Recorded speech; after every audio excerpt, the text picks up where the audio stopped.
Hello students, path IAS academy में आप सभी का स्वागत है। मैं हूं अमृतेश भूषण, आपके इतिहास का शिक्षक, और हम एमसीक्यू रिवीजन सीरीज के जरिए छत्तीसगढ़ की आने वाली प्रीलिम्स की परीक्षा जो 11 फरवरी को होने वाली है, उसमें एमसीक्यू सीरीज के माध्यम से हम विभिन्न टॉपिक्स कवर कर रहे हैं। जो इंपॉर्टेंट विषय हैं, जो इंपॉर्टेंट टॉपिक्स हैं, उनको कवर कर रहे हैं। और भारतीय इतिहास की श्रृंखला में हमारा आज का इस वीडियो का टॉपिक है मुगल साम्राज्य या मुगल एम्पायर। इससे पहले आपने वीडियोस के जरिए पहले पाषाण काल और सिंधु घाटी सभ्यता को रिवाइज किया था। उसके बाद हमने मौर्य काल और गुप्त काल को रिवाइज किया था महत्वपूर्ण प्रश्नों के जरिए। और उसके बाद प्राचीन इतिहास में हमने अंतिम वीडियो बनाया था जिसमें हमने गुप्तोत्तर काल और मौर्योत्तर काल के महत्वपूर्ण राजवंश, शासक और उनके बारे में चर्चा की थी। और इसके बाद हम आगे बढ़ के मध्यकालीन इतिहास में आ गए हैं, जहां हमने अब तक दिल्ली सल्तनत और उनके 5 राजवंशों की बात की थी। और वहां पर महत्वपूर्ण प्रशासनिक और साहित्य, कला, स्थापत्य से संबंधित विषयों को भी रिवाइज किया था हमने दिल्ली सल्तनत के। तो आइए आगे चलते हैं और मुगल साम्राज्य को आज रिवाइज करने का प्रयास करेंगे। इसमें जो महत्वपूर्ण बिंदु हैं उन पर हम नजर डालेंगे प्रश्नों के माध्यम से। तो आगे बढ़ते हैं पहले प्रश्न की तरफ। बाबर के संदर्भ में निम्नलिखित कथनों पर विचार करें। उसने पानीपत की पहली लड़ाई से पहले भीरा और सियालकोट, इन 2 किलों पर कब्जा कर लिया था। क्या यह कथन सही है? बिल्कुल सही है। आगे बढ़ते हैं दूसरे कथन की ओर। उन्होंने अपनी आत्मकथा तुजुक ए बाबरी फारसी भाषा में लिखी है। क्या यह कथन सही है? यह कथन बिल्कुल गलत है। बाबर ने तुजुक ए बाबरी जो है वह चगताई तुर्की भाषा में, पुरानी तुर्की भाषा में लिखी थी, जिसको फारसी में अनुवाद करवाया था अकबर ने अपने कार्यकाल में अब्दुर रहीम खाने खाना के द्वारा। और बाबर नामा है उस किताब की नाम जो फारसी में लिखी गई है, जबकि आत्मकथा जो है बाबर की वह तुजुक ए बाबरी आपकी चगताई भाषा या पुरानी तुर्की भाषा में लिखी गई है। तो यह कथन आपका गलत है। तीसरा कथन है उन्होंने भारत में 4 बाग पैटर्न की शुरुआत की है। यह 4 बाग पैटर्न होता क्या है? यह स्थापत्य वास्तुकला से संबंधित एक पैटर्न है जहां पूरे बागान या बगीचे को जो है 4 भागों में बांटा जाता है। और इसी 4 बाग पैटर्न की शुरुआत जो है वो बाबर के समय में की गई थी। यहाँ चारों तरफ यहाँ आपको गार्डन मिलेंगे और बीच में सिंचाई करने के लिए कोई प्रणाली बनी होगी, रास्ते बने होते हैं ताकि लोग उसमें आ जा सकें और सिंचाई की व्यवस्था की जाती है। इस पैटर्न की शुरुआत मुगल काल में ही की गई थी, बाबर के द्वारा ही की गई थी। और बाबर जो है इससे संबंधित अगर हम बाग का उदाहरण देखें तो आराम बाग आगरा में है, जो बाबर का बनाया हुआ पहला 4 बाग पैटर्न पे स्थित एक बाग था या बगीचा था। तो इसमें पहला और तीसरा जो कथन है वह सही है, दूसरा कथन गलत है। ऊपर दिए गए कथनों में से कौन सा सही है? यह आपका 1 और 3 आंसर है। सही उत्तर है आपका आंसर सी। आगे बढ़ते हैं। बाबर की अगर हम बात करें तो बाबर के संबंध में आपको यह जानना है कि बाबर जो है वो सबसे पहले समरकंद का राजा था। उसने समरकंद में, उज्बेकिस्तान में अपना शासन स्थापित किया था। लेकिन उज्बेक सरदारों के विरोध के कारण और उनके बढ़ते वर्चस्व के कारण बाबर को वहां से 16वीं शताब्दी की शुरुआत में 1504 में भागना पड़ा।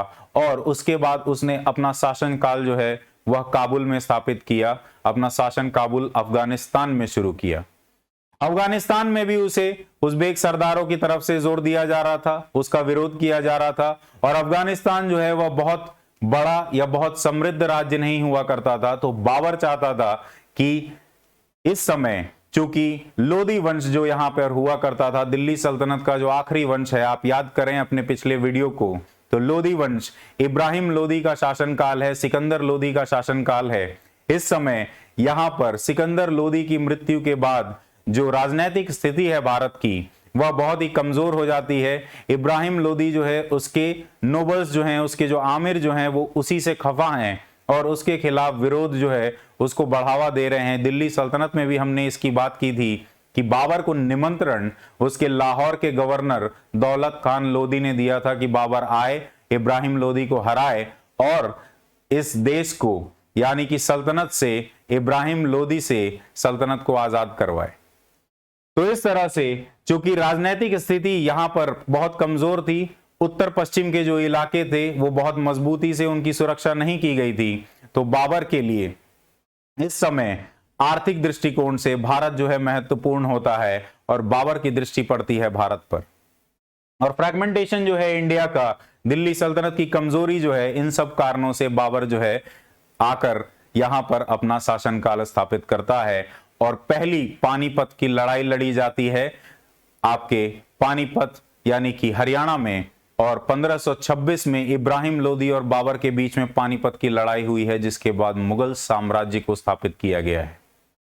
इसके बाद उसने अपने पोजीशन को कंसोलिडेट करने के लिए, उसको और मजबूती से जमाने के लिए 3 और लड़ाइयां यहां पर लड़ी हैं, जिसमें सबसे पहली लड़ाई है आपकी खानवा की लड़ाई, और जो लड़ाई लड़ी गई थी महाराणा सांगा के खिलाफ। उसके बाद चंदेरी की लड़ाई है जो आपने लड़ा है 1528 में। खानवा का युद्ध जो है वो 1527 में हुआ है। चंदेरी का युद्ध जो है वह राजपूतों के पूरे समूह को, पूरे गुट को हराने का काम किया है, और इसकी अगुवाई चंदेरी की लड़ाई में बाबर के खिलाफ मेदिनी राय ने की थी। और उसके बाद 1539 में जो है घोगरा की लड़ाई लड़ी गई है या घाघरा की लड़ाई लड़ी गई है, जिसमें बंगाल के अफगानों को हराने का काम किया गया है बाबर के द्वारा। तो इस तरह से अलग अलग लड़ाइयों के जरिए यहां पर बाबर ने अपना शासनकाल स्थापित किया है। और 1526 से लेकर, चूंकि इसका बहुत ही छोटे समय का कार्यकाल था, तो मुगल साम्राज्य सिर्फ स्थापित ही हो पाया है। महत्वपूर्ण बदलाव, प्रशासनिक बदलाव हमें देखने को नहीं मिलते हैं बाबर के कार्यकाल में। और 1540 में बाबर का बेटा हुमायूं जो है वह मुगल सम्राट या मुगल शासक बनकर, बादशाह बनकर आता है आपके मुगल साम्राज्य में। पहले पानीपत की लड़ाई जो है 21 अप्रैल 1526 को लड़ी गई है इब्राहिम लोदी और बाबर के बीच में। खानवा का युद्ध जो है वो 1527 में लड़ा गया है राणा सांगा के और आपके चित्तौड़ के राजा हैं, मेवाड़ के राजा हैं राणा सांगा, और राणा सांगा और बाबर के खिलाफ लड़ा गया है। और इसमें महमूद लोदी ने भी सहायता की है राणा सांगा की, जो इब्राहिम लोदी का भाई हुआ करता था।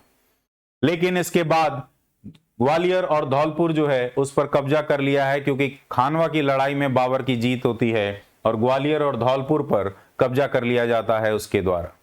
1528 में जैसा कि मैंने बताया, मेदिनी राय की अगुवाई में सारे राजपूत मिलकर बाबर के खिलाफ होते हैं और पूरे के पूरे राजपूताना को एक साथ हराने का काम, अपने शासन को सुदृढ़ करने का काम चंदेरी की लड़ाई में बाबर करता है। और अंत में 1529 में घाघरा की लड़ाई लड़ी जाती है, जिसमें नुसरत शाह और महमूद लोदी, अफगान सरदार जो है महत्वपूर्ण, जो लोदी वंश के शासन के खत्म हो जाने से और मुगल साम्राज्य की शुरुआत होने से बहुत ही नाखुश थे। वो फिर से एक बार प्रयास करते हैं बाबर को हराने का, लेकिन बाबर यहां पर भी विजयी होता है और इस तरह से मुगल साम्राज्य जो है उसकी स्थापना पूरी मजबूती से कर दी जाती है बाबर के द्वारा। लेकिन आगरा से लाहौर जाने समय 1530 में इसकी मृत्यु हो जाती है और इसके बाद इसका बेटा हुमायूं जो है वह गद्दी पर बैठता है और अगला मुगल बादशाह बनता है। आपको यह ध्यान रखना है कि बादशाह की उपाधि जो है वो मुगलों ने ग्रहण की है, जबकि दिल्ली सल्तनत के जो सुल्तान थे वो सुल्तान की उपाधि ग्रहण करते थे। यहां पर बादशाह जो है वो पूरी तरह से खलीफा, जो कि इस्लामी वर्ल्ड का, जो आपके इस्लाम के जो अनुयायी हैं या जितने भी इस्लामी शासक हैं उनका नॉमिनल हेड हुआ करता था, उसकी जगह पर बाबर ने खुद को बादशाह बनाया और जो नॉमिनल हेड था खलीफा सल्तनत के समय में, उस नॉमिनल हेड को भी हटा दिया गया है और पूरी तरह से सॉवरेनिटी जो है वो बाबर ने क्लेम की है। इसीलिए मुगल साम्राज्य के सम्राट जो होते हैं उनको बादशाह कहा जाता है और दिल्ली सल्तनत के जो शासक होते हैं उनको सुल्तान कहा जाता है। आगे बढ़ते हैं अगले सवाल की तरफ। हुमायूं के संदर्भ में निम्नलिखित कथनों पर विचार करें। 1540 ईस्वी में शेरशाह सूरी ने उसे गद्दी से उतार दिया था। क्या यह कथन सही है? बिल्कुल सही है।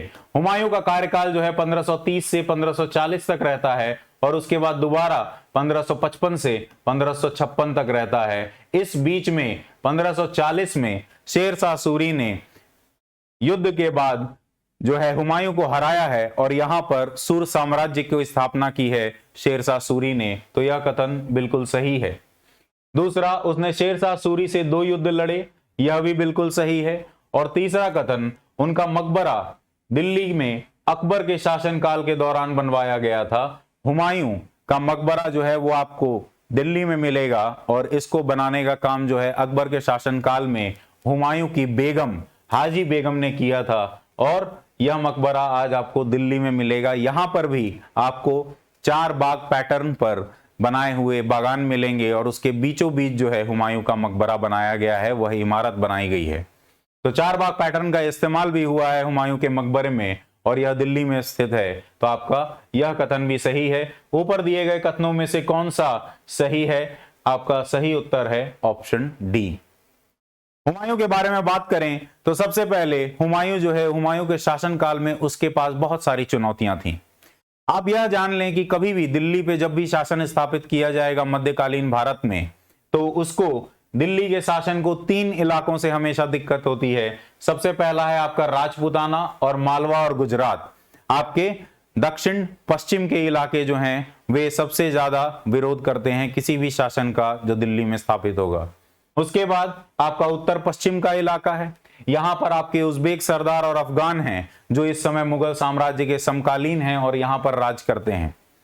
इसके अलावा आपका तीसरा जो जगह है, स्थान है, रीजन है जहां से आपको विरोध का सामना करना पड़ेगा दिल्ली में शासन स्थापित करने के बाद, वह है आपका बंगाल। और बंगाल में भी इस समय आपके अफगान सरदार जो हैं वो मजबूती से डटे हुए हैं और यहां पर विरोध जो है देखने को मिलेगा। तो मालवा का शासक बहादुर शाह, आपके राजपूताना के कई सारे शासक देखने को मिलेंगे। उत्तर पश्चिम में आपको अफगान और उज़्बेक और दाहिनी तरफ भी आपको अफगान जो हैं वो देखने को मिलते हैं। और इन्हीं अफगानों में, बंगाल के अफगानों में ही, बंगाल का जो रीजन है उसमें पूरा आपका बंगाल, बिहार और उड़ीसा का रीजन आता है आज का, और पूर्वी उत्तर प्रदेश का रीजन आता है। इस रीजन में शेरशाह जो है वह अपने आप को, अपने पोजीशन को सुदृढ़ करने का काम कर रहा है।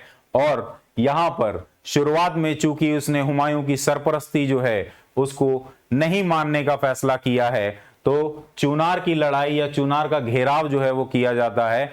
लेकिन चूंकि बाज बहादुर या बहादुर शाह जो है वह हुमायूं को चुनौती लगातार दे रहा है, इसलिए चौसा से वापस आना पड़ता है हुमायूं को, क्योंकि उस समय हुमायूं जो है मजबूत स्थिति में था और शेरशाह को चुनार का जो किला है वहां उसको समर्पण नहीं करना था हुमायूं को, तो वह सरपरस्ती स्वीकार कर लेता है, लेकिन सिर्फ उस समय के लिए।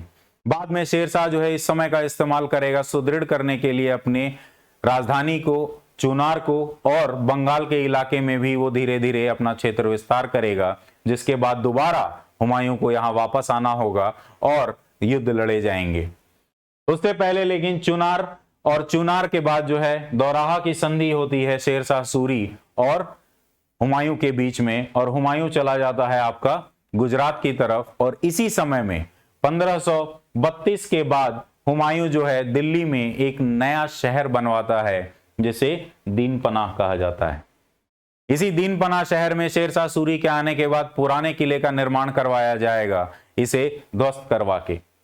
तो यहां पर आप देख सकते हैं कि इस तरह की चुनौतियां जो हैं वो हुमायूं को इसका सामना करना पड़ता था। वहीं दूसरी तरफ अगर हम उत्तर पश्चिम की बात करें तो उत्तर पश्चिम में इसका सौतेला भाई कामरान जो है वह भी अपने आप को सुल्तान या शासक घोषित करने का प्रयास कर रहा है, और सिविल वॉर से बचने के लिए जो है पंजाब तक का इलाका जो है उसमें सरपरस्ती स्वीकार कर ली है हुमायूं ने अपने भाई कामरान की। काबुल कांधार का इलाका जो है वो पूरी तरह से यहां पर बढ़ता है, कामरान के अंतर्गत वो आ जाता है हुमायूं के शुरुआती कार्यकाल में। आगे बढ़ते हैं और बात करते हैं, अगले प्रश्न पर चलते हैं। अगले प्रश्न पर जाने से पहले हमें शेरशाह से संबंधित 2 और युद्धों के बारे में जो आपका प्रश्न में दिया गया था उसके बारे में जानकारी हासिल कर लें। तो रोहतास और बंगाल के क्षेत्र में जब क्षेत्र विस्तार करता है शेरशाह सूरी, तो उसके बाद हुमायूं दोबारा जाता है उससे लड़ाई लड़ने, और चौसा की लड़ाई 1539 में और फाइनली कन्नौज की लड़ाई 1540 में, ये 2 लड़ाइयां लड़ी जाती हैं शेरशाह सूरी और हुमायूं के बीच में। इन दोनों में शेरशाह सूरी की विजय होती है या हुमायूं जो है उसको परास्त कर दिया जाता है और मुगल साम्राज्य जो है वो तात्कालिक रूप से खत्म हो जाता है, क्योंकि हुमायूं को कन्नौज की लड़ाई के बाद भागना पड़ता है यहां से अपनी जान बचाने के लिए। और इस समय हुमायूं जो है वह जाकर पर्शिया के राजा के पास शरणार्थी बनकर रहता है और इसी दौरान अपने परिवार को वह राजपूताना के एक छोटी सी रियासत के हवाले करके जाता है जो उसके मित्र हुआ करते थे, और वहीं पर आने वाले अगले मुगल बादशाह अकबर का जन्म होता है। तो चौसा और कन्नौज ये दो लड़ाइयां जो है शेरशाह सूरी के साथ लड़ी गई हैं 1539 और 1540 में। आगे बढ़ते हैं अगले सवाल की तरफ। हुमायूं के संदर्भ में निम्नलिखित कथनों पर विचार करें। उनके मकबरे पर चार बाग पैटर्न पर बने बगीचे हैं। इसके बारे में मैंने अभी आपको बताया कि हुमायूं का जो मकबरा है उसमें चार बाग पैटर्न का इस्तेमाल किया गया है। अगला कथन है उन्होंने दिल्ली में पुराना किला बनवाया। यह कथन बिल्कुल गलत है, क्योंकि पुराना किला दीनपनाह शहर का हिस्सा जरूर है, लेकिन पुराना किला बनवाने का काम जो है वह शेरशाह सूरी ने किया है, जो हुमायूं के बाद या हुमायूं को पराजित करने के बाद दिल्ली का सुल्तान या दिल्ली का शासक बनेगा। इसके बाद हुमायूं का मकबरा यूनेस्को की विश्व धरोहर स्थलों में से एक है। यह भी बिल्कुल सही है, यूनेस्को की एक वर्ल्ड हेरिटेज साइट है आपका हुमायूं का मकबरा। तो यहां पर ऊपर दिए गए कथनों में से कौन से सही हैं? 1 और 3 आपका सही उत्तर है ऑप्शन सी। अगर स्थापत्य और वास्तुकला की बात करें तो हुमायूं का मकबरा जो है वो बीगा बेगम या हाजी बेगम, जो कि इनकी विधवा थी, उसने बनवाया था अकबर के शासनकाल में 1569-70 में। और इसके आर्किटेक्ट जो हैं वो आपके मिराक मिर्जा गियात हुआ करते थे, और यह यूनेस्को की एक वर्ल्ड हेरिटेज साइट है जो कि 1993 में इसको विश्व धरोहर का जो है उपाधि दी गई थी, उसको दर्जा दिया गया था। और यह चार बाग पैटर्न में बनाया गया हुआ एक मकबरा है। पुराने किले की बात करें तो पुराना किला जो है वह दीनपनाह शहर का ही एक हिस्से को ध्वस्त करके बनवाया गया था, लेकिन यह हुमायूं के द्वारा नहीं बनवाया गया था, यह आपका बनवाया गया है शेरशाह सूरी के द्वारा। यहां पर अगर हम आर्किटेक्चर की बात करें तो यहां पर इस्लामी आर्किटेक्चर के साथ जो है आपको हिंदू आर्किटेक्चर के भी अवशेष देखने को मिलते हैं, कई सारे एलिमेंट्स देखने को मिलते हैं। और यहीं पे आपका किला ए कुन्हा मॉस्क और शेर मंडल, यह एक ऑब्जर्वेटरी हुआ करती थी और एक मस्जिद हुआ करता था, यह दोनों भी आपको पुराना किला दिल्ली में मिलेंगे जो कि शेरशाह सूरी ने बनवाया। आगे बढ़ते हैं अगले सवाल की तरफ। सूर साम्राज्य के संदर्भ में निम्नलिखित कथनों पर विचार करें। सबसे पहला, शेरशाह जिसे फरीद के नाम से भी जाना जाता है साम्राज्य का संस्थापक था। बिल्कुल, शेरशाह के बचपन का नाम फरीद है और वही साम्राज्य का संस्थापक माना जाता है। दूसरा, इस्लाम शाह और आदिल शाह सूरी इस वंश के अन्य शासक हैं। यह भी बिल्कुल सही है। सबसे पहले शेरशाह, शेरशाह के बाद इस्लाम शाह और इस्लाम शाह के बाद आदिल शाह सूरी जो है। शेरशाह का कार्यकाल आपका 1540 से 45 तक रहता है। इस्लाम शाह का कार्यकाल जो है वो 1545 से लेकर 1553 तक रहता है, और आदिल शाह सूरी जो है उसका कार्यकाल 1553 से लेकर 1555 तक रहता है। और यहां पर ये तीन शासक आपको सूर साम्राज्य में देखने को मिलते हैं। तो यह भी आपका उत्तर या कथन सही है। तीसरा, शेरशाह सूरी का मकबरा सासाराम बिहार में है। यह शेरशाह सूरी के समय में ही बनवाया गया है, और यहां पर मैं आपको बता दूं कि यहां पर चार बाग पैटर्न में ही इसको बनाया गया है इस मकबरे को, लेकिन यहां गार्डन की जगह जलाशय बने हुए हैं, पानी के जलाशय आपको देखने को मिलेंगे। ये चार बाग की जगह यहां पर चार अलग अलग जलाशय हैं जिसके बीच में मकबरे की इमारत बनाई गई है, और यह मकबरा जो है वो सासाराम बिहार में है। ऊपर दिए गए कथनों में से कौन से सही हैं? तो आपका सही उत्तर है option D, all of these. Sher Shah Suri की अगर हम बात करें तो 1540 के कन्नौज की लड़ाई के बाद इसने अपने आप को बादशाह घोषित कर दिया और सूर साम्राज्य की स्थापना की। इसके बाद शेरशाह सूरी के राइज के समय जो है आपके चित्तौड़ के या मेवाड़ के राजा हैं राणा उदय सिंह। राणा उदय सिंह ने पूरी तरह से शेरशाह सूरी के सामने समर्पण कर दिया है। इसके अलावा कालिंजर, यह भी आपका राजस्थान में आता है, राजपूताना का एक हिस्सा था। कालिंजर का किला जो है उसे बहुत मजबूत किला माना जाता है राजपूताना का, उस पर कब्जा करने में शेरशाह सूरी विफल रहता है। और इसके बाद शेरशाह सूरी के बाद इस्लाम शाह जो है वह गद्दी पर बैठता है, और इस्लाम शाह के समय इस्लामिक लॉज जो हैं उनका कोडिफिकेशन किया गया है, उनको एक संहिता में निभाया गया है या जुटाया गया है। और इस तरह से इस्लाम शाह का समय जो है उस चीज के लिए महत्वपूर्ण है कि इस्लामी कानून जो है उनकी पूरी संरचना जो है उसको इकट्ठा करके एक संहिता बनाई गई है। इसके बाद इस्लाम शाह के बाद आपके आ जाते हैं आपके शासक अगले जो हैं वो आदिल शाह सूरी हैं, और अंत में शेरशाह सूरी जो है उसी के रिफॉर्म्स, एडमिनिस्ट्रेटिव, ट्रेड, कॉमर्स और स्थापत्य, इसी के लिए जाना जाता है शेरशाह सूरी और सूर साम्राज्य। नहीं तो आदिल शाह सूरी और इस्लाम शाह जो हैं वो बहुत महत्वपूर्ण शासक नहीं माने जाते हैं, क्योंकि उनके समय में कोई महत्वपूर्ण प्रशासनिक बदलाव नहीं किए गए हैं। तो शेरशाह सूरी के बारे में अगर हम बात करें तो पूरी तरह से एक केंद्रीकृत प्रशासन है। शेरशाह सूरी का जो मकसद है वह व्यापार और वाणिज्य को बढ़ावा देना है, और व्यापार और वाणिज्य को बढ़ावा देने के लिए शेरशाह सूरी जो है वो कई सारे सड़कों का निर्माण करता है। शेरशाह सूरी मार्ग जो आज आपको ग्रैंड ट्रंक रोड के नाम से जाना जाता है, यह ग्रैंड ट्रंक रोड जो आपका आज एक नेशनल हाईवे भी है, वह नेशनल हाईवे आज कलकत्ता से जाता है आपका पंजाब तक, लेकिन जो शेरशाह सूरी ने ग्रैंड ट्रंक रोड बनवाया था वह जाता था ढाका से पेशावर तक। और यह सबसे बड़ा रोड जो बनवाया गया है वो व्यापार और वाणिज्य की दृष्टि से बनवाया गया है। इसके अलावा इस व्यापार और वाणिज्य के लिए आपने हर 2 कोस पे, हर 8 किलोमीटर पे जो है आपने विभिन्न सरायों का निर्माण करवाया है, जो आपके लिए पोस्टल डिपार्टमेंट का भी काम करते हैं। वहां पे डाकिया जो है वह भी रहता है, और इसकी सुरक्षा की दृष्टि से यहाँ पर जो कस्बे हैं उनको बनाने का प्रयास किया गया है, बाजार बनाने का प्रयास किया गया है, ताकि उस सराय का रखरखाव हो सके। उसकी सिक्योरिटी की दृष्टि से वहां पर कस्बा अगर बना दिया जाता है, वहां पर आबादी बसा दी जाती है, तो वहां पर लोग जो हैं उनके रहने के कारण सुरक्षा भी बनी रहेगी, और प्रशासन जो है उसका हस्तक्षेप भी वहां पर हो सकेगा। पर यहाँ पर जो गांव या कस्बे बसते थे, उनके जो मुखिया हुआ करते थे, जिनको खूट या मुकद्दम कहा जाता था, उन लोगों को जिम्मेदार बनाया गया है वहां की सुरक्षा के लिए। इनका काम था कि कोई भी चोरी, डकैती, किसी भी तरह की चीज अगर होती है तो उसके लिए पूरी तरह से खूट और मुकद्दम को जिम्मेदार बनाया जाता था, या जो गांव का मुखिया होता था उसे जिम्मेदार बनाया गया जाता था।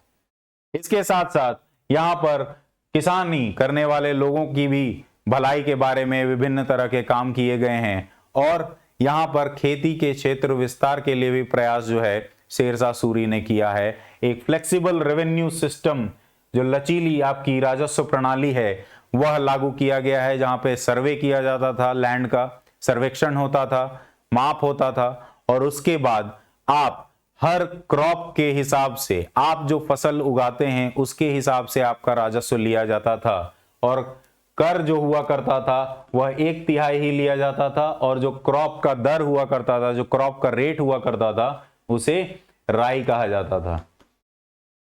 जागीरदारी और जमींदारी व्यवस्था जो पहले से चली आ रही थी वह भी कंटिन्यू करती है इसके समय में, लेकिन कुछ सुधारों के साथ जो किसानों की भलाई के लिए हों।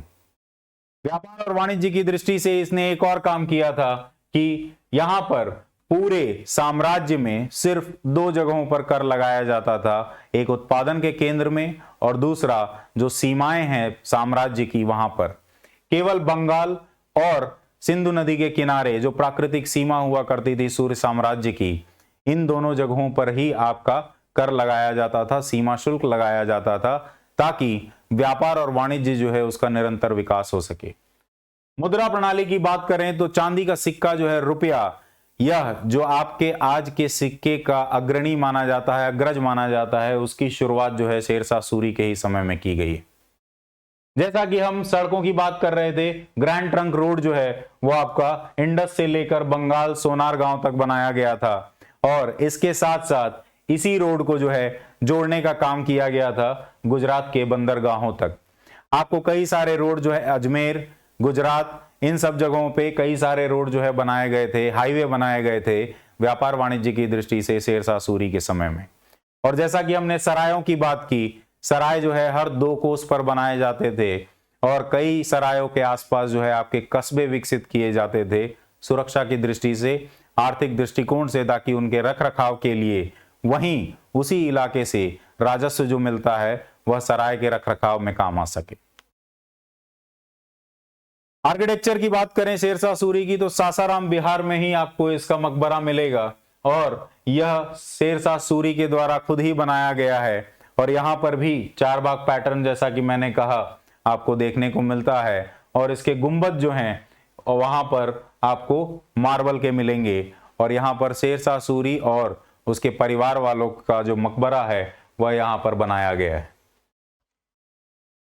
आगे बढ़ते हैं अगले सवाल की तरफ। अकबर के संदर्भ में निम्नलिखित कथनों पर विचार करें। उन्होंने पानीपत की दूसरी लड़ाई 1556 में हुई है। यह किसके बीच हुई है? अकबर और हेमू के बीच में हुई है पानीपत की दूसरी लड़ाई। हेमू जो है वह अफगान सरदारों का वजीर हुआ करता था, लेकिन उसने अपने आप को पानीपत की लड़ाई से पहले बादशाह घोषित कर दिया था। विक्रमादित्य की उपाधि ग्रहण की है हेमू ने। यह हिंदू जनरल हुआ करता था जो अफगान सरदारों के लिए काम करता था। पानीपत की दूसरी लड़ाई के बाद आगरा के सिंहासन पर पुनः कब्जा किया, यह बिल्कुल सही है। अकबर की इसमें जीत हुई थी। हालांकि यहां पर जीत जो है वह भाग्य का लेखा कहा जाता है, क्योंकि एक तीरंदाज का निशाना जो है वह हेमू की आंख पर लग गया और आंख जो है उसकी फूट जाने के कारण हेमू अपने हाथी से नीचे गिर जाता है।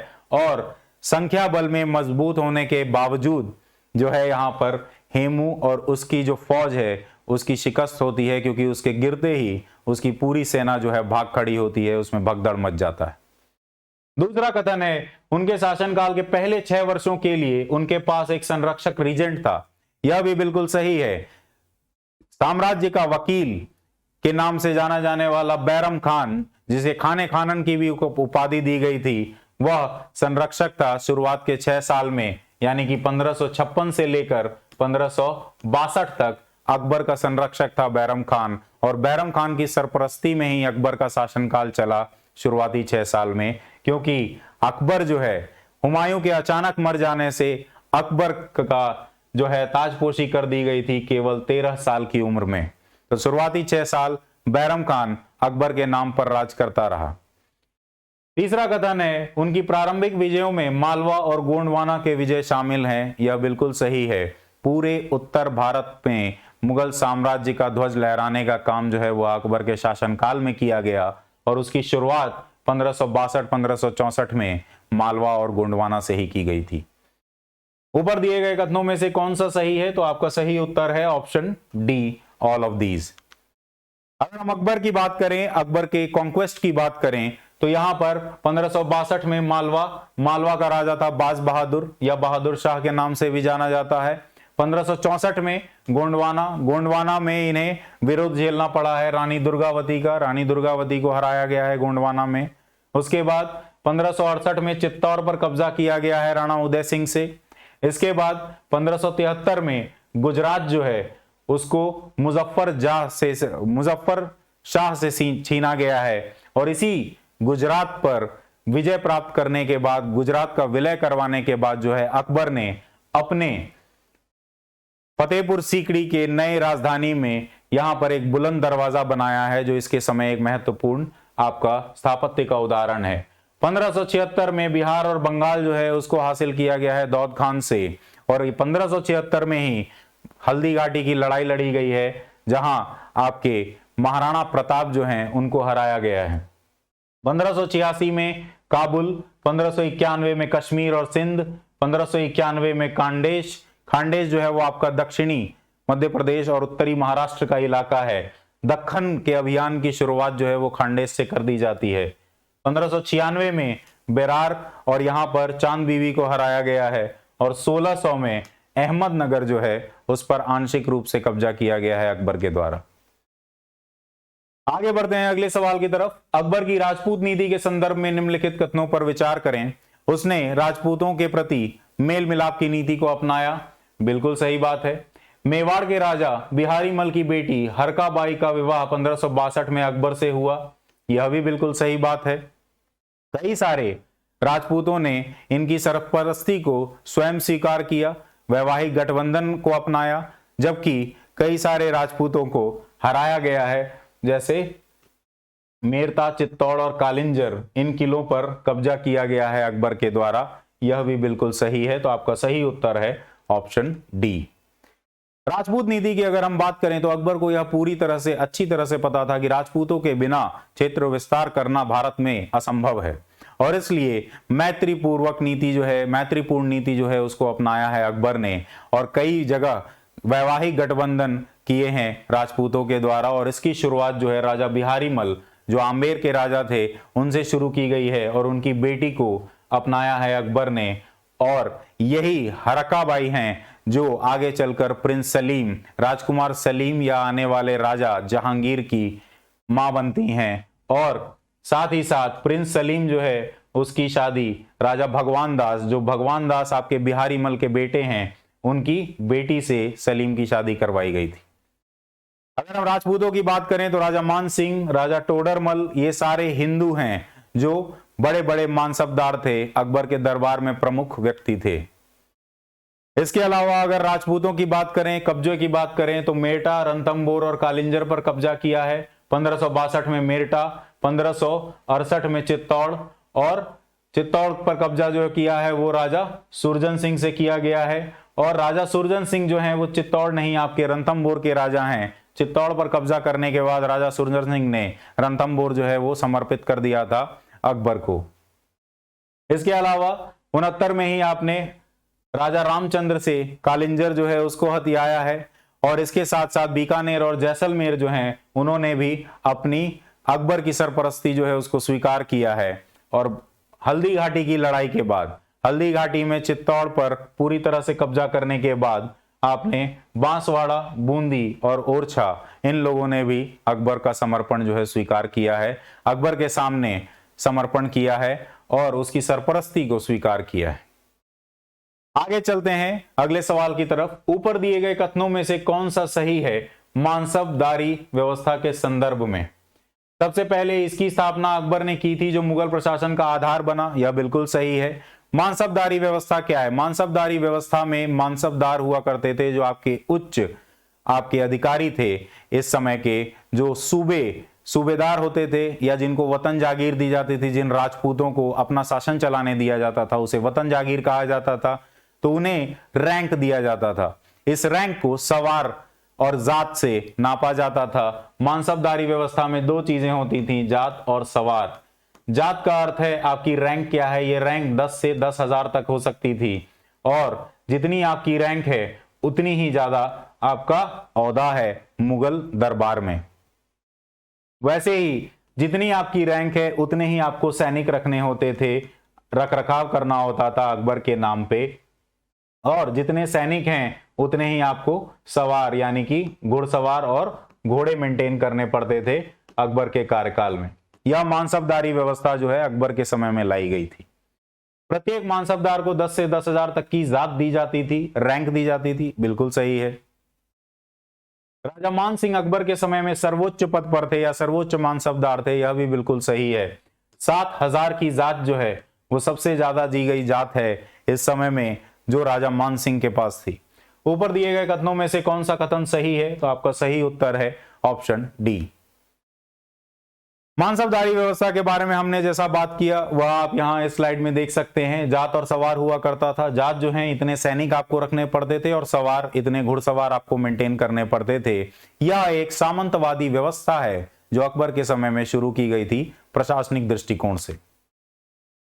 इसके अलावा जो जागीर दिए जाते थे मानसबदारों को, उनकी तनख्वाह के बदले जागीर दिए जाते थे, जागीर अलॉट किए जाते थे कि किस तरह से जो किसी क्षेत्र का राजस्व आएगा वह आपका तनख्वाह हो जाएगा, आपके रख रखाव करने के लिए जो पैसा दिया जाएगा वो उसी जागीर से दिया जाएगा। इसी पद्धति को जागीर की व्यवस्था कहा जाता है। और अकबर के समय में यह पद्धति वंशानुगत नहीं थी, इस बात पर आपको ध्यान रखना है।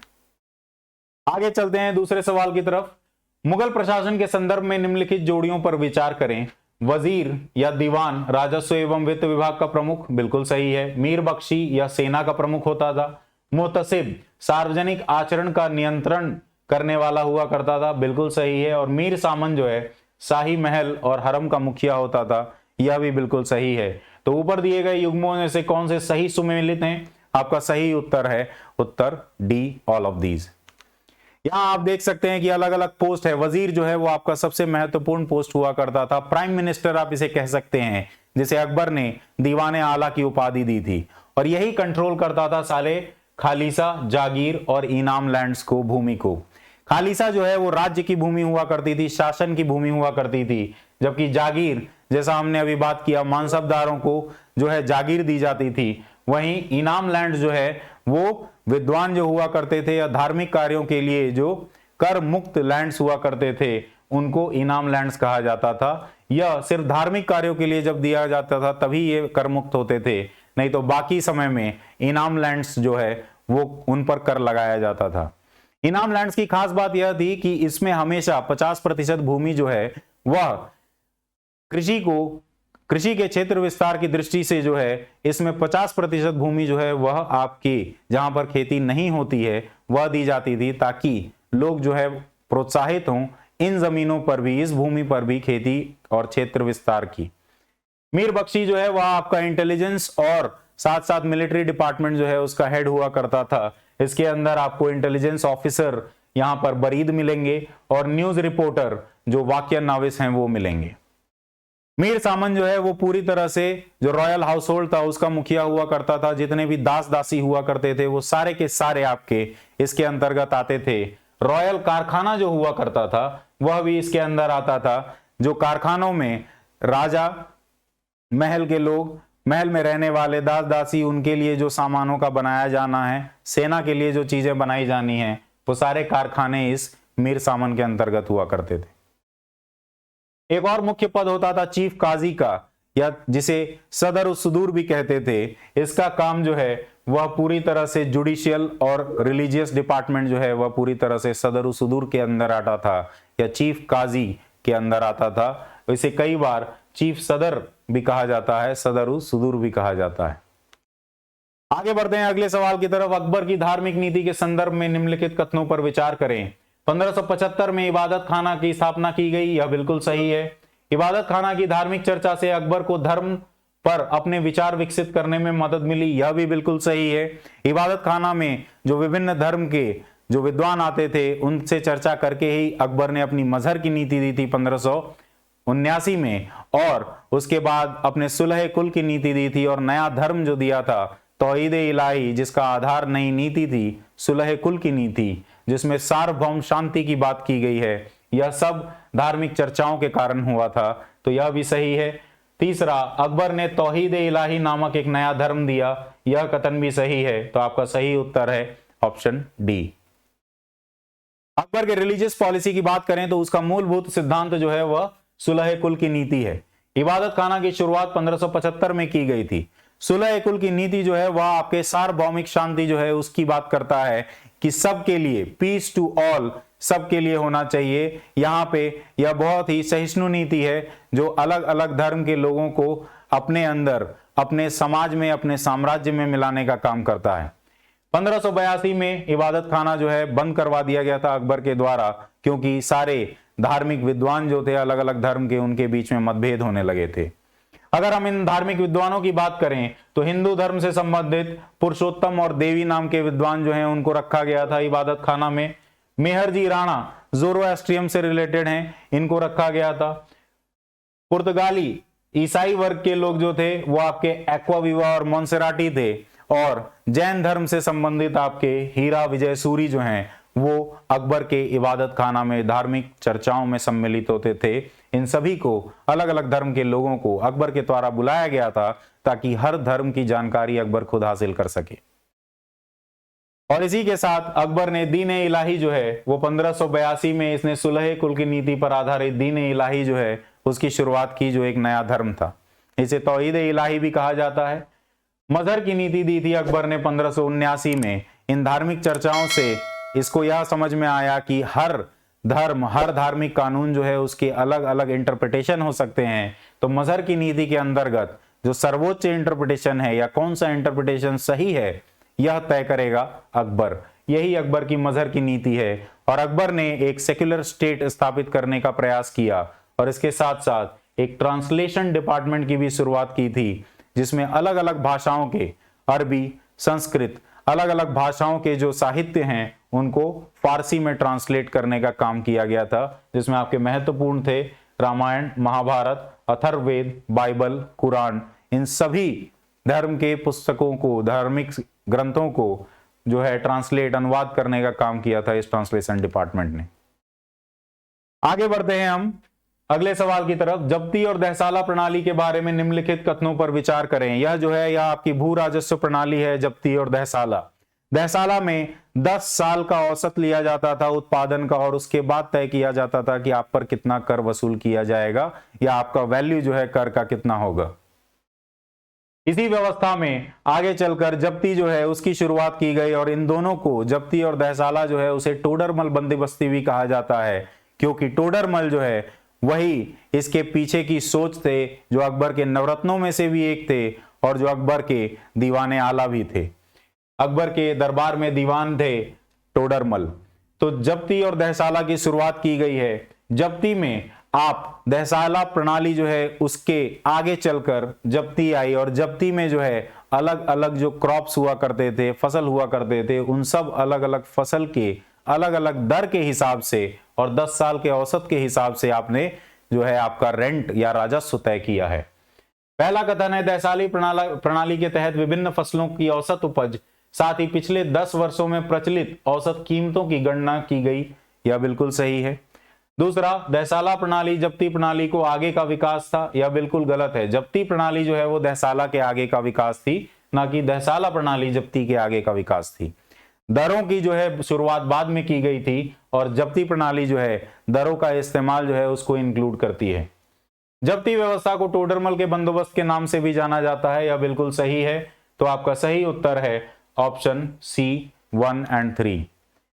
दहसाला सिस्टम की शुरुआत जो है 1580 में अकबर के द्वारा की गई थी, जिसमें राजस्व जो है 1/3 लिया जाता था और पिछले 10 साल का औसत जो है उसे देखा जाता था। वहीं दूसरी तरफ एक और व्यवस्था चलती थी भू राजस्व में, जिसे बटाई या गल्ला बख्शी कहा जाता था। यह एक क्रॉप शेयरिंग मेथड है, जहां पर फसल जो है उसी को बांट लिया जाता था, 1/3 फसल रख लिया जाता था, कैश पेमेंट या नकद पेमेंट नहीं लिया जाता था। नकद पेमेंट जो है उस सिस्टम को, दहसाला और बंदोबस्ती के सिस्टम को जिसमें नकद पेमेंट लिया जाता था, उसे नश्क या कणखुट कहा जाता था, जहां पर पूरी तरह से कैश पेमेंट लिया जाता था और यहां पर पूरा अच्छी तरह से सर्वेक्षण और मापन नहीं होता था। यहां पे एक रफ एस्टिमेट के तौर पर आप राजस्व जो है उसको, दर को तय करते थे कि आपका कितना हिस्सा किसान का बनता है। इसके अलावा भू राजस्व प्रणाली की या भू राजस्व व्यवस्था की बात करें तो यहां पर क्लासिफिकेशन ऑफ लैंड्स भी हमको देखने को मिलते हैं 4 तरह के: पोलाज, पराती, छच्छर और बंजर। पोलाज वो जमीन है जहां पर रोजाना हर साल खेती की जाती है।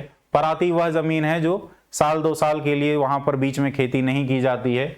जब 2 से 3 साल के लिए खेती नहीं की जाती है जिस भूमि पर, वहां पर छच्छर कहा जाता है और 5 साल से ज्यादा जहां पे खेती नहीं हुई है उसे बंजर कहा जाता है।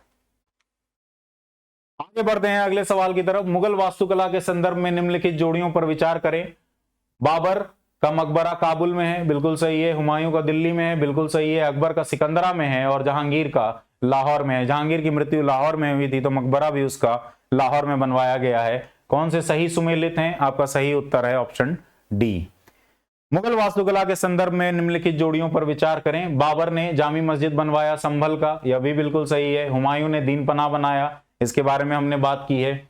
अकबर ने आगरे के किले में जहांगीरी महल बनवाया था और जहांगीर ने अकबर का मकबरा बनवाया है सिकंदरा में। तो यह सारे सही सुमेलित हैं। स्थापत्य की दृष्टि से अगर बात करें, उदाहरणों की बात करें तो बुलंद दरवाजा के बारे में मैंने आपको बताया कि गुजरात के अभियान के बाद जो है 1575 में बुलंद दरवाजा बनाया गया था, जो गुजरात पर जीत हासिल करने के लिए, और यह आपका लाल बलुआ पत्थर से बना है। साथ ही साथ फतेहपुर सीकरी जो है उसकी नींव भी रखी थी उस शहर की अकबर ने ही, अकबर के समय में बनाया गया है। और यहाँ पर जामा मस्जिद, 5 महल और दीवाने खास महत्वपूर्ण जो है यहाँ पर वास्तुकला आपको देखने को मिलेगी फतेहपुर सीकरी के शहर में, जहां पर आपने इबादत खाना भी बनवाया था और जहां पर अकबर ने नई राजधानी की तरह भी इसको स्थापित किया। आगरा का किला भी अकबर के समय में बनाया गया है। दीवाने आम, दीवाने खास, जहांगीरी महल और शीश महल आपको यहाँ पे महत्वपूर्ण बिल्डिंग्स हैं। आगे चलते हैं, जहांगीर की अगर बात करें तो शालीमार बाग जो है श्रीनगर का वह बनाने का काम किया है और अपने ससुर इत्माद-उद-दौला की दरगाह हुमायूं की बेगम नूरजहां के पिता इत्माद-उद-दौला की दरगाह जो है वो नूरजहां के द्वारा जहांगीर के समय में बनवाया गया है आगरा में, और यह पूरी तरह से मार्बल से निर्मित है। और यहां पर आप देख सकते हैं इसे अग्रज माना जाता है ताजमहल का, क्योंकि मार्बल से बनाई हुई चीजों, पूरी इमारत मार्बल से बनी हो, इसकी शुरुआत जो है पहले अकबर और फिर जहांगीर के समय में ही की गई है, जो इत्माद-उद-दौला की दरगाह है। शाहजहां की बात करें तो सबसे महत्वपूर्ण है स्थापत्य की दृष्टि से दिल्ली का लाल किला और ताजमहल आगरे का। यहां पर भी दिल्ली के लाल किला में आपके लिए महत्वपूर्ण है दीवाने खास और रंग महल। दीवाने खास जो है वहां पर आपको पीकॉक थ्रोन, जिसे तख्ते ताउस भी कहा जाता है, वह मिलेगा, जो बाद में नादिर शाह के समय में चुरा लिया गया था। ताजमहल जो है वो सबसे महत्वपूर्ण एग्जाम्पल है। यह भी एक यूनेस्को वर्ल्ड हेरिटेज साइट है। यहाँ पे आपको कैलीग्राफी डिजाइन्स मिलेंगे, यहाँ पे आपको डबल डोम मिलेगा, दोहरा गुंबद मिलेगा, जो ऊपरी बीच का गुंबद है वो दोहरे लेयर में बनाया गया है, जिसकी शुरुआत सल्तनत काल में हुई थी। आगे बढ़ते हैं, किसके राज्यकाल में योग वशिष्ठ का निजामुद्दीन पानीपती द्वारा फारसी में अनुवाद किया गया था? इसका सही उत्तर है आपका ऑप्शन ए। जैसा कि हमने बात की, ट्रांसलेशन डिपार्टमेंट की शुरुआत जो है अकबर के समय में हुई थी, तो इसलिए इसका सही उत्तर आपका ऑप्शन ए है। अगला सवाल, मियां तानसेन के संदर्भ में निम्नलिखित में से कौन सा कथन सही नहीं है? मियां तानसेन जो है वो अकबर के नवरत्नों में से एक थे और मियां की उपाधि जो है तानसेन को अकबर ने ही दी थी। सम्राट अकबर द्वारा इन्हें दी गई उपाधि थी तानसेन, यह बिल्कुल गलत है, मियां की उपाधि दी गई थी इन्हें। तानसेन ने हिंदू देवी देवताओं से संबंधित द्रुपदों की रचना की, यह बिल्कुल सही है। तानसेन ने अपने संरक्षकों से संबंधित गानों की रचना की, यह भी बिल्कुल सही है। तानसेन ने अनेक रागों का मौलिक रचना किया है, यह भी बिल्कुल सही है। आपका सही उत्तर है ऑप्शन ए। कौन सा कथन सही नहीं है? साहित्य की बात करें तो अकबर के समय में अबुल फजल बहुत महत्वपूर्ण है। इन्होंने ऐन अकबरी और अकबरनामा नाम की किताब लिखी है फारसी भाषा में। इसके अलावा फैजी भी इनके नवरत्नों में से एक हैं, अबुल फजल भी इनके नवरत्नों में से एक हैं। ये अपने पोएट्री के लिए जाने जाते हैं, फारसी कविताओं के लिए जाने जाते हैं। अब्दुल रहीम खाने खानन, जो बैरम खान जो खाने खानन थे पहले, उनके बेटे हैं अब्दुल रहीम खाने खाना, जो महत्वपूर्ण दरबारी थे।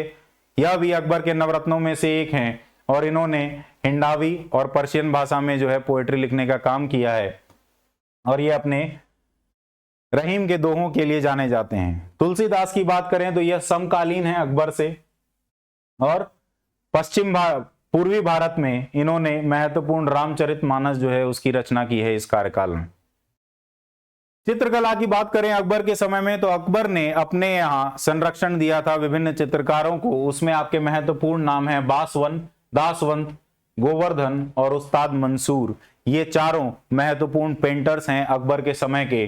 बासवन जो है वो मिनिएचर पेंटिंग के लिए जाने जाते हैं, दासवंत अपने नेचुरल प्राकृतिक सीन्स के लिए जाने जाते हैं, गोवर्धन जो है वो अपने रिलीजियस थीम्स के लिए जाने जाते हैं, कृष्ण और राधा की पेंटिंग बनाई है इन्होंने, और उस्ताद मंसूर जो है वो आपके एनिमल पेंटिंग बनाने के लिए जाने जाते हैं।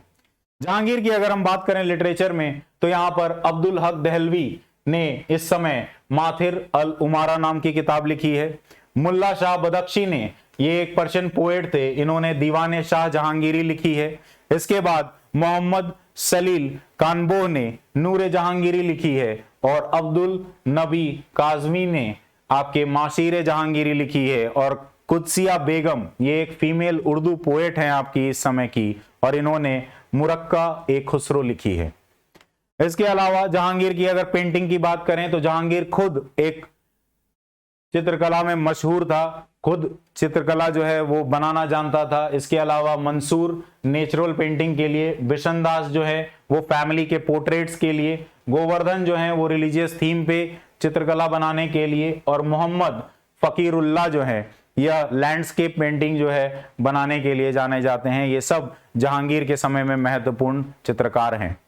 शाहजहां की बात करें तो अब्दुल हमीद लाहौरी ने पातशाहनामा लिखी है, जो इसका एक आत्मकथा जैसी बायोग्राफी है। इनायत खान जो है उसने शाहजहां नामा लिखा है, और कुदसी ने गजल और पर्शियन और उर्दू गजल में महत्वपूर्ण भूमिका निभाई है, और मोहम्मद अमीन काजवीनी ने मुगली कोश एक एस्ट्रोलॉजी पर किताब लिखी है, जिसे मुगली कोश कहा जाता है।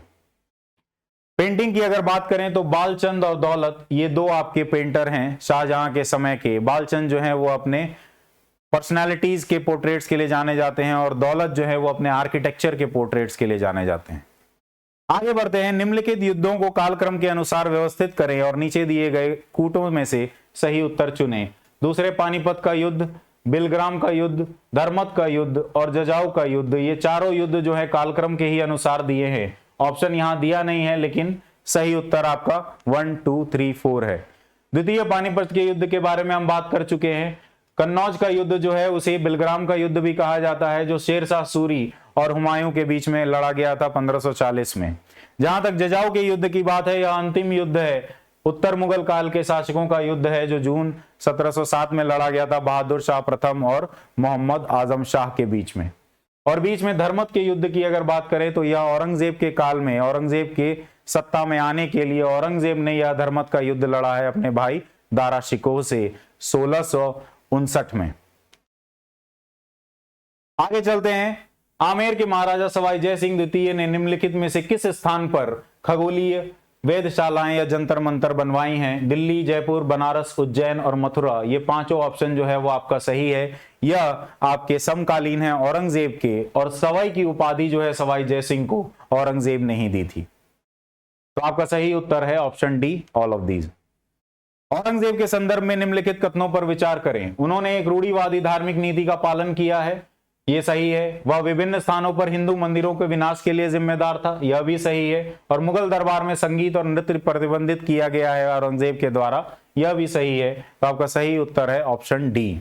औरंगजेब की बात करें तो उसने दारा शिकोह, सूजा और मुराद अपने तीनों भाइयों को हराकर सत्ता जो है उसको प्राप्त किया है। इसमें सबसे पहले धर्मत की लड़ाई है और फिर देवराय की लड़ाई है जो यहां पर लड़ी गई है। और इसके रेन को जो है, पूरे कार्यकाल को जो है, दो भागों में बांटा जा सकता है।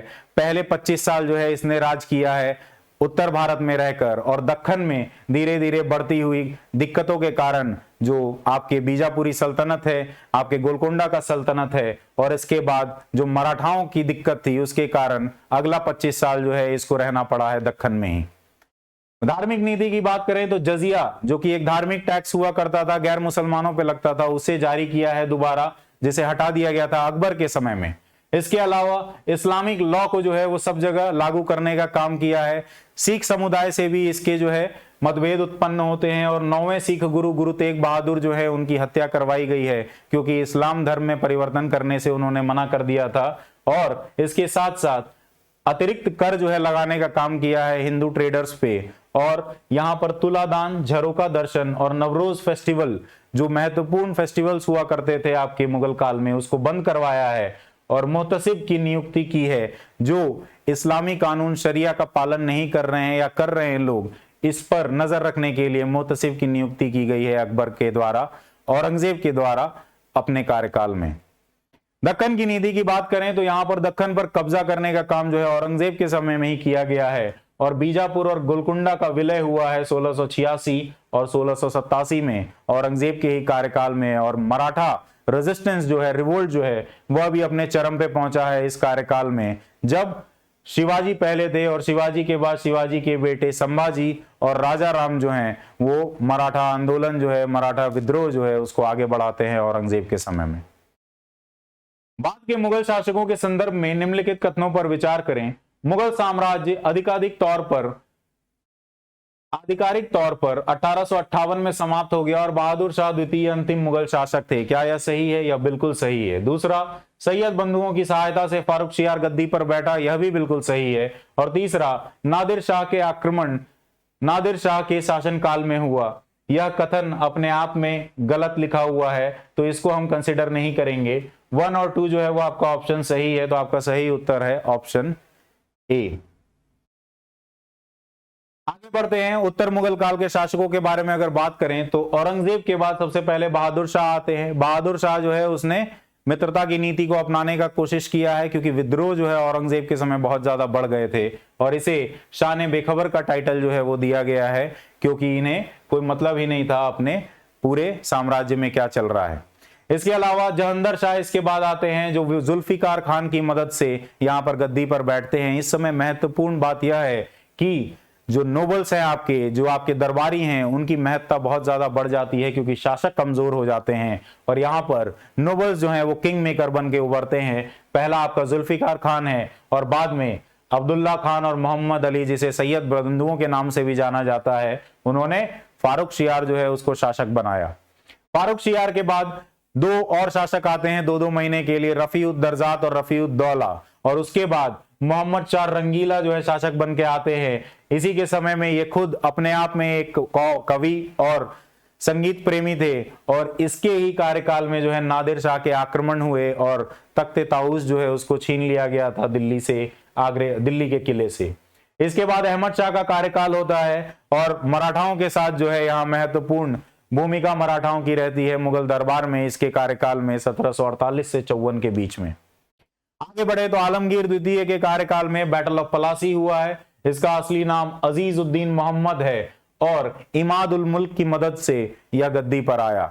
शाहजहां तृतीय भी इमाद उल मुल्क की मदद से आता है और मराठा सरदार जो हैं वो इस समय मुगल एम्परर जो है उसको गद्दी से हटाने का काम करते हैं इस समय के लिए, और शाह आलम द्वितीय जो है वह मुगल गद्दी पर बैठता है। इसके समय पानीपत की तीसरी लड़ाई जो है वो लड़ी गई है मराठाओं और अहमद शाह अब्दाली के बीच में। बक्सर की लड़ाई लड़ी गई है, पहला और दूसरा आंग्ल मराठा युद्ध लड़ा गया है। ये सब शाह आलम द्वितीय के काल में हुआ है। इसके बाद अकबर द्वितीय और बाद बहादुर शाह जो है वह आपके अंतिम शासक हैं। अकबर द्वितीय का सबसे महत्वपूर्ण बात है कि राजा राम मोहन रॉय को राजा की उपाधि देने का काम जो है अकबर द्वितीय ने किया है, और इसके समय में मुगल सिक्के पर मुगल शासक का नाम लिखा जाना जो है बंद करवा दिया गया है। बहादुर शाह नॉमिनल रूप से ही रूलर थे, अंतिम शासक थे, और 1 नवंबर 1858 क्वींस प्रोक्लेमेशन के साथ जो है इस मुगल सम्राट की गद्दी को जो है खत्म कर दिया जाता है और क्राउन का रूल जो है यहां पर लागू कर दिया जाता है। तो इसी के साथ हम इस वीडियो के अंत तक आ गए हैं। मुगल साम्राज्य से संबंधित यह महत्वपूर्ण प्रश्न आपको सीजीपीएससी के एग्जाम में, प्रीलिम्स एग्जाम में 11 फरवरी को बहुत जरूरी हैं और बिल्कुल काम आएंगे। आप आने वाले वीडियोस के लिए हमारे साथ बने रहें और आपको वीडियो पसंद आया तो लाइक, शेयर और सब्सक्राइब जरूर करें। Thank you.